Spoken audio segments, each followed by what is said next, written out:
시청자 여러분 안녕하십니까. 지금부터 전호편의 안보정론을 시작하겠습니다. 자, 이번 시간에는 말이죠, 이 김어준이 얘기를 안 할 수가 없습니다.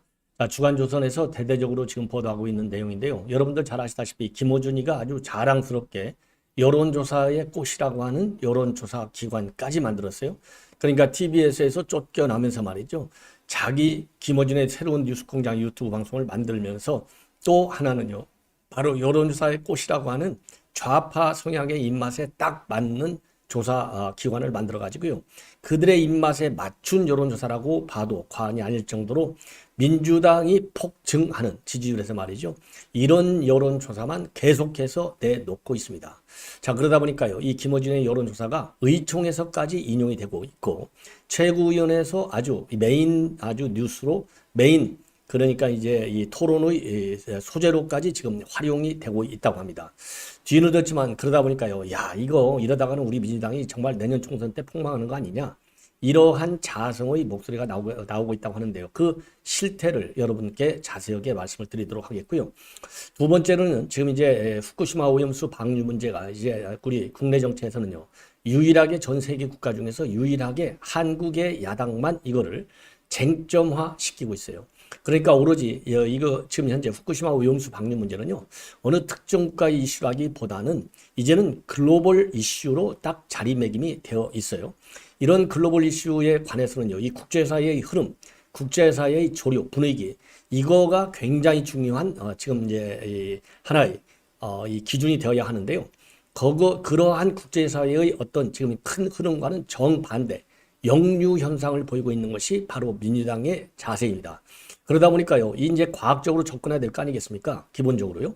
기본적인 접근 방법이 과학적 접근 방법이에요. 더군다나 윤석열 대통령은요, 이 국정 중요 현안에 관해서 대부분의 현안에 관해서 국정 어프로치에 이제 지금 현재 4차 산업혁명 시대에 맞게 과학적 어프로치를 굉장히 강조하고 있는 분인데요. 민주당은 이런 국제사회의 흐름, 그리고 윤석열 정부의 어떤 국정 기조하고 정반대로 청개구리식 접근을 해가지고 이거를 단순하게, 이 과학적 이슈잖아요. 근데 이걸 과학적 이슈로 갖다가 단순하게 먹으면 죽느냐 사느냐라는 문제로 치환해서 지금 이제 선동에 나선 겁니다. 그래서 과거에 여러분들 이제 이 광우병 선동이 나섰을 때 청산가리 논쟁이 야기된 바 있어요. 자, 청산가리 하면 뭐 지금 젊은 세대들은 이 청산가리가 뭘 의미하는지 잘 아는지 모르겠지만은요, 저희 세대에서는 청산가리 하면 자살 딱 연결이 되잖아요. 그러니까 그냥 뭐 치사량이 압도적인 것이잖아요.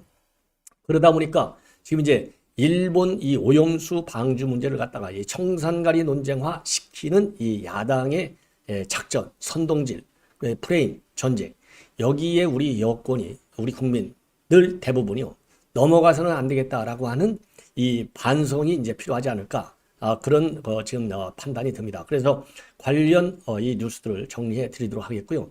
마지막으로는요, 지금 이제 윤석열 대통령의 지지율이 이렇게 아주 그냥 싹박하게 쫙 올라가지 않고 살살 이렇게 뭐 떨어지지는 않으면서 그렇다고 또 올라가지도 잘 않아요. 어느 정도 이제 정체 현상이 나타나니까 요때다 싶어갖고 이 연탄가스처럼 새어 나온 사람이 누구냐? 여러분들 뭐 다 아시죠? 이게 유승민입니다. 이러한 유승민, 이미 뭐 홍준표 대구시장의 유승민은 뭐 연탄가스라이팅 한다, 이런 비판을 한 바 있는데, 이러한 유승민에 대해서 이 전혁 의원이요, 전혁 의원답게 촌평살인의 논평을 내놓고 있습니다. 자, 그래서 이러한 뉴스를 가지고 여러분들께 자세하게 말씀을 드리겠습니다. 자, 우선 말이죠, 이 맨 먼저 지금 이제 이 김어준이의 여론조사의 꽃에서 나타나고 있는 민주당의 지지율에 민주당이 스스로 취한 거예요. 그래서 주간조선의 이성진 기자가 말이죠, 아주 장문의 분석 기사를 싣고 있는데 굉장히 설득력이 높은 이 여론조사 이 조작 의혹은 충분하지만은 그렇다고 똑부러지게 말이죠, 이건 조작이다, 이렇게 대놓고 얘기하기는 또 어려운 국면이 있다는 겁니다. 그래서 제가 보기에는요, 여론조사 전문가들을 우리 이제 국민의힘 이런 데서 말이죠, 여의도 연구원 이런 데서 동원해가지고 전문적으로 이 좌파 성향의 여론조사 기관 몇 군데는 아주 본보기로 제대로 좀 조사를 해야 될 것이 아니냐, 이러한 생각이 들어요. 자, 그래서 말이죠. 이 여론조사 꽃에 여론조사하고 대표적으로 우리 이제 눈에 귀에 익은 여론조사 기관들의 이제 리얼미터하고 한국갤럽이 있는데요. 리얼미터든 갤럽이든 간에 대체적인 특성은 이제 민주 우호적 성향의 여론조사 결과가 많이 나오고 있다. 이거는 우리 국민들 여러분들 잘 아시는 거 아니겠습니까? 다만 리얼미터는요 ARS 통해서 여론조사를 하고 있고, 그리고 한국갤럽은 이제 이거 직접 전화로다가 인터뷰식 여론조사를 하고 있어요. 그래서 인터뷰식 여론조사의 경우에는 이제 정치 저관여층의 이 조사 응답률을 높이고, 그리고 ARS의 경우에는 이제 고응답층의 반응률을 높인다. 이러한 특성을 가지고 있지 않습니까? 자, 이거 하고요. 여론조사 꽃하고를 비교해서 지금 이제 분석을 하고 있는데요. 우선 6월 두 번째 주 여론조사를 보면은요. 여론조사의 꽃은 49%, 리얼미터는 44.2%. 그리고 이제 이 한국갤럽이 나와 있는데, 자, 이 정도만 보더라도 벌써 5% 이상의 차이가 나고 있습니다. 그리고요, 또 이제 이 NBS 여론조사를 보면은요, 그러니까 6월 두 번째 주 NBS 여론조사를 보면은 26%로 나와 있어요. 그런데 지금 김어준의 여론조사를 보면은 49%. 그러니까 같은요, 지지 우호 성향이 굉장히 강한 NBS마저보다도 무려 26대 49니까 무려 이게 얼마 포인트가 차이 납니까? 23% 차. 거의 뭐 2배 차이가 난다. 이렇게 봐도 과언이 아닐 정도로 편차가 굉장히 크게 나오고 있어요. 그리고 지난 5월 달에 여론조사를 보면은요, 민주당 지지율이 지금 5월 달에는요, 50%를 넘나들고 있어요. 그래서 가장 높게 나타난 시기가 5월 세 번째 주로서 54.4인데, 그때 리얼미터는 42.4, 그리고 갤럽은 33. 그래서 갤럽하고는 21%, 그리고 리얼미터하고는 12%나 높게 나타나고 있습니다. 자, 그래서 이 정도가 되면은요, 이게 얼마나 널뛰기 여론조사인지 충분히 알 수 있고, 자, 이거는요, 설립 취지가 뭐냐? 이 작년 4월달 대선 직후에 말이죠. 김어준이가 뭐라고 했냐면은 이번 대선 기간에 여론조사로 가스라이팅을 했다. 그것이 선거에 지대한 영향을 미쳤다. 그러면서요, 언론사나 정당 기업의 의뢰를 일절 안 받고 철저하게 독립적인 여론조사 기관을 설립하겠다. 이러한 취지 하에 만든 여론조사 기관이 여론조사의 꽃이에요. 그리고 이 여론조사의 꽃은요, 지금 김어준이가 대표로 있는 딴지그룹 건물 안에 사무실도 두고 있고, 이 여론조사 비용은요, 여론조사 리포트 구독료로 충원한다. 이러한 입장으로 돼 있는데, 여기에는 또 이 김어준이 못지않게 누가 이 좌파 성향의 여론조사 전문가인 이 박시영이가 말이죠. 전에 이 윈지 코리아 컨설팅 대표했던 사람이 바로 박시영인데, 이 사람도 여론조사 이 기획에 여론조사 곳에 참여하고 있어요. 그래서 지금 이제 어떤 특성, 어떤 문제점, 어떤 조작 의혹이 있느냐, 이런 부분과 관련해서 이 주간조선에서 보도하고 있는 내용을 보면요, 국내 여론조사 기관 중 유일하게 ARS, 즉 자동응답하고요, 전화면접조사 CATI인데요, 요거를 개별적으로 실시해서 그 결과를 함께 발표하고 있다. 통상적으로요, 이 ARS는 돈이 덜 들고, 그리고 면접조사인 CATI는요, 돈이 많이 들고, 자, 그래서 둘 중에 하나를 선택하는 것이 국내 여론조사기관들의 특징인데, 이 여론조사의 꽃은요, 이 두 개를 별도로 다 실시해가지고 그 결과를 함께 발표하고 있는 거. 이게 이제 다른 여론조사기관하고 확고하게 차이가 나는 특징 중에 하나다. 그리고 말이죠. 그리고 또 이제 일부 여론조사들을 이제 지금 이 여론조사의 꽃에서 나타나고 있는 조사의 특징을 보면은요. 지금 뭡니까? 민주당 지지율이 월등하게 높게 나타나고 있지 않습니까?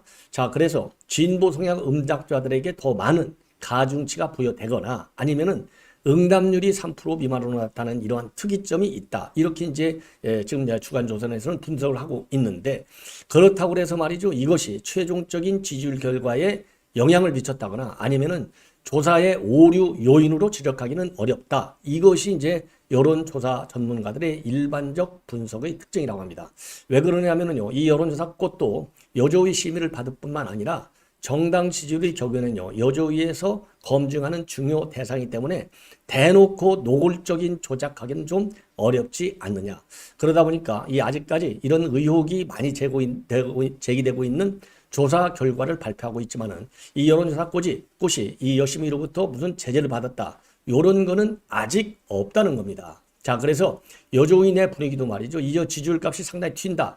이거는 좀 수상하다. 이렇게까지는 인식하는데 그렇다고 해서 딱 특정해서 이것이 잘못됐다. 이것이 문제다. 이게 조작이다.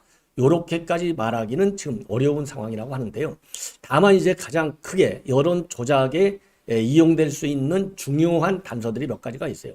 뭐냐? 바로 이 질문 자체가, 이 질문 문항에 이 워딩이 굉장히 큰 영향을 준다. 이거는 뭐 우리가 다 알려져 있는 내용이지 않습니까?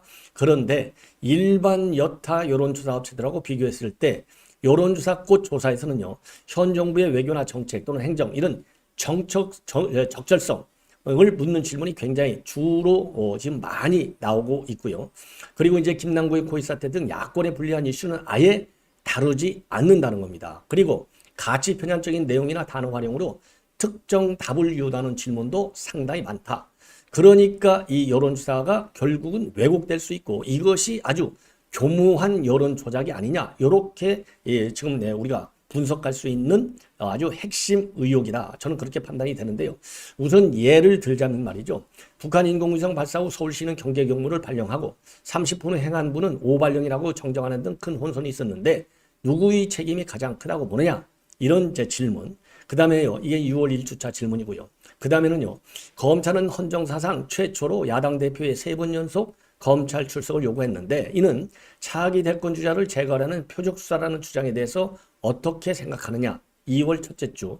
그리고요, 한동훈 장관은 청담동 술자리 의혹과 관련해서 김의겸 의원과 더 탐사 관계자를 상대로 형사 고소와 10억 손배수를 제기했는데 검찰 사무를 관장하는 법무장관으로서 한 장관의 대응에 대해서 어떻게 생각하느냐? 작년 12월 세 번째 주차. 이런 것처럼요, 이 가치 편향적인 내용이나 단어 활용을 많이 해가지고 특정 부정적 답을 유도하는 질문이 굉장히 많이 나온다는 거예요. 이게 결정적인 조작의 하나의 수단으로 활용되는 것이 아니냐, 이렇게 의혹을 갖지 않을 수 없고 이러한 의혹을 제기는 가장 합리적인 추론의 결과가 아닌가, 저는 그렇게 판단을 해요. 그러다 보니까요, 이 정청래 같은 이 강경파, 친명파 이런 사람들이 말이죠, 이 민주당 공식 지도부 회의석상에서 이 여론조사 꽃을 인용해서 말이죠, 유리한 여론이다, 이렇게 해서 끌고 나가는 겁니다. 이 당론을 갖다가. 자, 이거 그리고 말이죠, 의총에서까지도 이 여론조사 꽃의 조사 결과를 인용해서 자료로 만들어 갖고 배포까지 한다는 겁니다. 자, 그리고 그러다 보니까 말이죠, 지금 이제 민주당 내 반성이 나오고 있는데, 예를 들어서 말이죠, 지난 4월 그러니까 이제 이 과거에 여론조사 꽃 이걸 가지고 말이죠, 김어준이가 굉장히 야권의 우호적으로 분석을 쭉 해오고, 지난 4월 14일이니까 이제 내년 총선 딱 1년을 앞둔 시점에서 뭐라고까지 얘기하고 있느냐, 여론조사 꽃의 조사를 갖다가 정교한 설계라고 이렇게 자화자찬을 하는 거예요. 그러면서 총선 3개월쯤 전쯤 되면은 여론조사 꽃 결과를 목록 기다릴 것이다, 의지하지 않을 수 없을 것이다, 이렇게까지 밝히고 있고, 더 가관인 것은 말이죠, 이재명의 대표 카페인 이 재명인의 마을, 여기에서는요 여론조사 꽃 조사를 갖다가 굉장히 많이 공유하고 있다고 하는 겁니다. 자, 이러다 보니까 이제 뒤늦었지만 제가 보기에는요, 민주당 안팎에서 비판하는 여론이 굉장히 많이 들끓고 있다. 여론조사 꽃에만 의지하면 결국 자성의 기회를 잃을 수 있는 것 아니냐.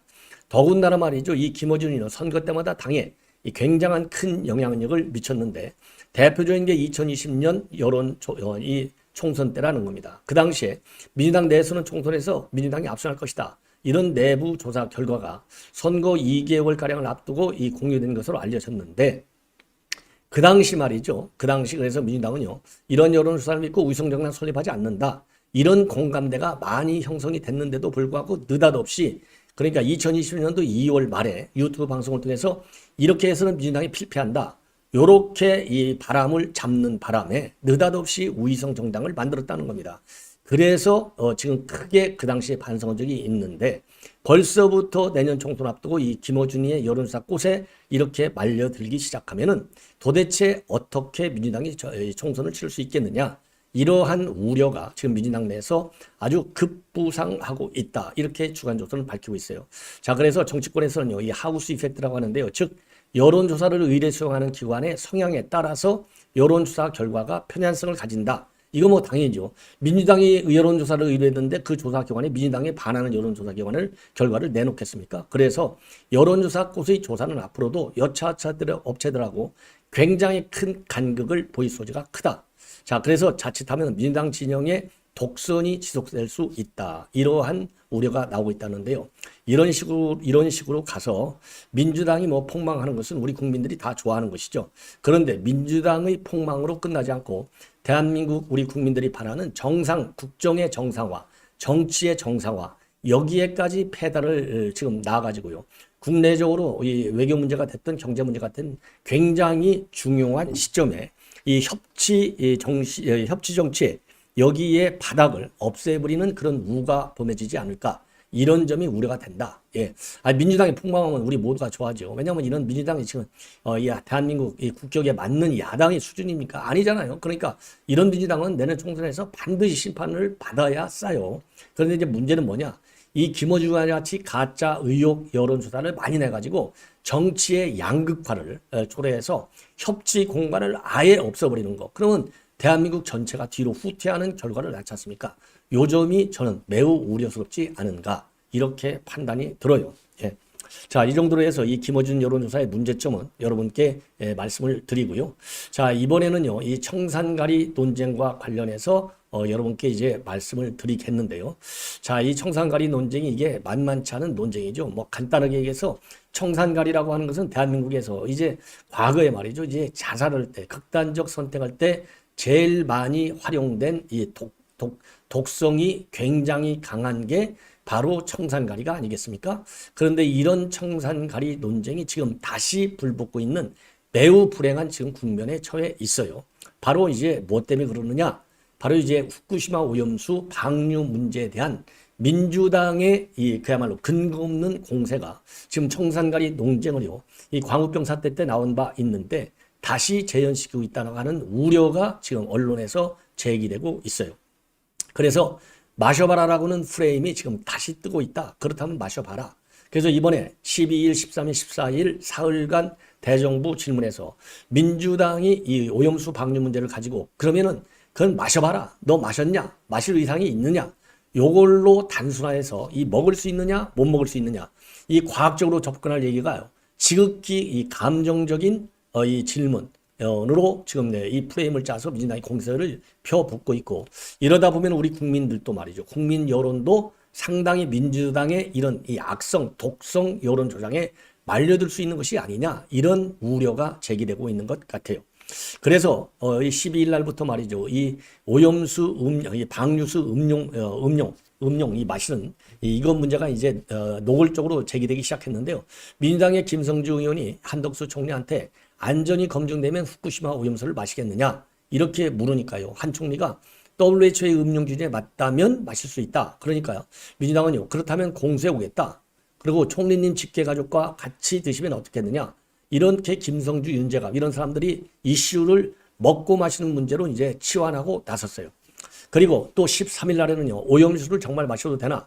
일본 총리냐 어기구라는 사람. 이 친일 공세로 이제 또 더 확산시킵니다. 그래서 한덕수 총리가 말이죠. 제가 기준에 맞게 정화된 오염수를 마시겠다고 했지 그냥 오염수를 마시겠다고 한 적이 한 번도 없다. 이렇게 반박했음에도 불구하고 14일 날 마지막 내는 이재명이가 나서가지고요. 마실 수 있으면 일본이 왜 바다에 내다 버리겠느냐라는 무식한 질문을 해댑니다. 자, 이래서 말이죠. 이제 마시냐 못 마시냐. 마시면 죽느냐 사느냐 이런 문제로 단순한 이슈로 돼버린 거예요. 이게 과학적으로 검증이 돼서 나와야 되는데 그럼에도 불구하고 민주당이든 어떻든 간에 이 과학적 방법론에 대해서 논쟁을 제기한 사람은 단 한 명도 없어요.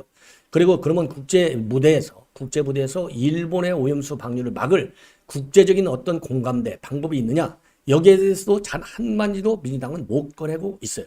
그러니까 과학적으로 접근해야 될 문제 그리고 이제 국민의 안전과 관련된 이슈, 그리고 이제 국제정치적인 역학관계까지 얽혀져 있는 이 3차원적인 이슈가 되어 있는 문제를 단순하게 먹을 수 있느냐, 마실 수 있느냐, 없느냐, 요 문제로 지금 치환이 되어 있는 굉장히 참 어려운 상황으로 지금 민주당이 몰고 가고 있어요. 이 얘기는 결국 미국산 이 광우병 문제 때 나왔을 때 당시 진보 좌파들이요.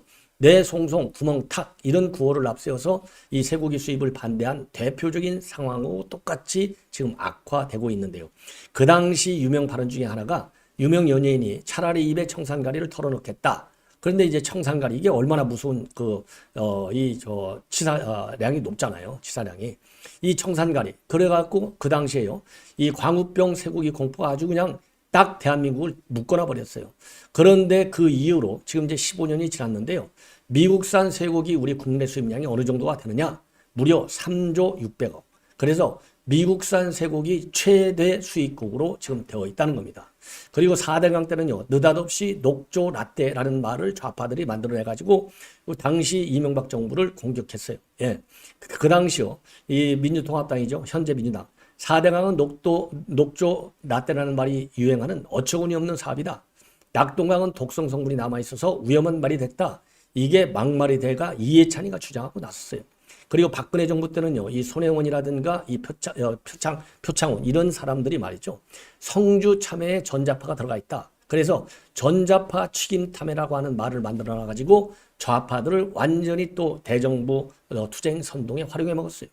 그리고 이제 오세훈 시장 때 2011년 때는 느닷없이 무상급식 주민투표 이것도 먹는 문제 프레임이잖아요. 그래서 오 시장이 또 시장직을 내놓을 수밖에 없는 상황으로 몰아갔어요. 그러니까 그동안의 논쟁을 보면은요, 이 먹고 마시는 문제를 가지고 좌파들이 아주 유리하게 국면을 끌어온 상황이에요. 그러다 보니까 이번에도 오염수 먹어봐라. 이러한 민주당의 공세가 더 커지고 있다. 이런 굉장히 우려스러운 국면이 아니냐. 그래서요, 지금 이제 고대 이내영 교수 같은 경우는요, 인류의 가장 기본적인 욕구인 먹는 문제로 문제임을 단순화하면 정파적으로 유리해질 수는 있겠지만은 사안에 대한 건전하고 과학적 토론이 차단된다. 이것은 결국 국민이 잘못된 판단을 하게 해서 모두가 피해를 보는 결과를 초래할 수 있다. 이러한 워닝을 내놓고 있는데, 자, 이러한 이 민주당의 이 먹고 사는 문제로 말이죠. 이 과학적인 문제, 그리고 국제 관계가 얽혀 있는 이슈, 국제 정치적인 그런 이 맥락까지 담겨져 있는 이슈를 가지고 단순하게 마실 수 있느냐, 못 마시냐. 그런데 마셨을 때 죽느냐, 사느냐. 이런 절박감으로 우리 국민의 감정을 끌고 가고 있는 민주당의 이 교묘한 선동질에 우리 국민 여러분들께서, 특히 중도층에 계신 우리 국민 여러분들께서 이러한 이재명이 중심의 이 좌파 선동 논리에 역공을 가하는 그런 여건을 만들어야 되지 않나, 이런 생각이 듭니다. 이제 마지막으로요, 이 전혁 의원이 유승민을 갖다가 제대로 일격을 날리고 있는데, 유승민을 말이죠, 연탄가스 정치인이다, 이렇게 맹 비판을 하고 있습니다.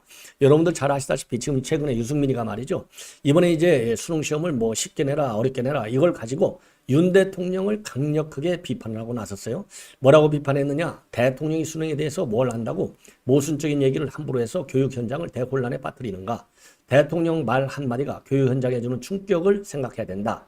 아니, 대통령이 뭐 쉽게 내라 어렵게 내라가 아니고 교과 과정 밖에서 내면 어려운 것 아니냐. 그러니까 교과 과정 안에서 내라, 이 얘기는요, 학교에서 가르치는 게 교과서를 가지고 가르치잖아요. 그러니까 학교에서 가르치는 내용을 가지고 어렵게 쉽게 내는 것은 그건 마음이죠. 그건 뭐 출제위원들의 마음인데, 교과서 밖에 있는 내용을 가지고 어렵게 내는 거, 이거는 사교육과 그리고 교육부의 이권 가르침에 마찬가지니 그런 거는 하지 말라, 이렇게 지적했는데요. 맞죠. 이 시험 자체를 어렵게 내느냐 안 어렵게 내느냐, 요렇고 프레임을 말이죠, 민주당 프레임에 딱 똑같이 걸고 지금 이 비판하고 나섰어요. 그러니까 이 전혁 의원이 기다렸다는 듯이 연탄가스 정치인이다. 그래서요, 유승민이가 윤 대통령의 여론조사가 이 조사 결과가 잘 안 나오니까 찍소리 않고 잠수 타다가 지금 기회는 이때다 하고 악담을 퍼붓는다. 그러면서요, 윤 대통령 말은 교과서 중심 수능을 강조한 원론적인 이야기다. 이미 지난해 한 이야기다. 민주당은 후쿠시마 처리수 뻥 장사가 안 되자 민감한 교육, 수능 문제에 불지른다고 거품을 불었는데, 여당 안에서도 반대 의견이 있다며 나선 게 바로 유승민이다. 유승민이 여당이냐? 이번에 민주당 혁신위원장으로 가는 줄 알았다. 그러면서요, 이러한 유승민 정치는 연탄가스처럼 틈새만 있으면 올라온다는 홍준표 대구시장의 비유와 딱 떨어진다. 이렇게 지금 일격을 가하고 있어요. 이미 올 초에요, 유승민하고 그리고 홍준표 시장하고는 한번 연탄가스로 설전을 벌인 바 있습니다. 지난 1월 11일인데 대구에서 이 중견 언론인 모임인 아시아포럼 21이 주최한 토론에서 말이죠. 유승민이가 뭐라고 말을 꺼냈냐면 홍 시장은 박근혜 대통령 탄핵 문제에 대해서 수도 없이 말을 바꿨고 달면 삼키고 쓰면 뱉어왔다. 그러면서 말이죠. 2017년도 3월에 신문방송인 편집협회 초청 연설에서 박근혜 전 대통령이 춘향인 줄 알았더니 향단이 탄핵당해도 싸다고 말한 것이 바로 홍준표다. 이렇게 비판한 바 있어요. 이러니까 홍준표가 기다렸다는 듯이 말이죠. 연탄가스처럼 틈새만 있으면 올라와서 당원과 국민을 이간질하는 그 못된 버릇은 새해가 되었으니 모두 버리고 아직 시간 있을 때 이제는 개과 천선하라. 맞받아친 바 있는데 이러한 연탄가스 논쟁을 전혁 의원이 아주 적절하게 다시 불러들였다. 이렇게 생각이 돼서요.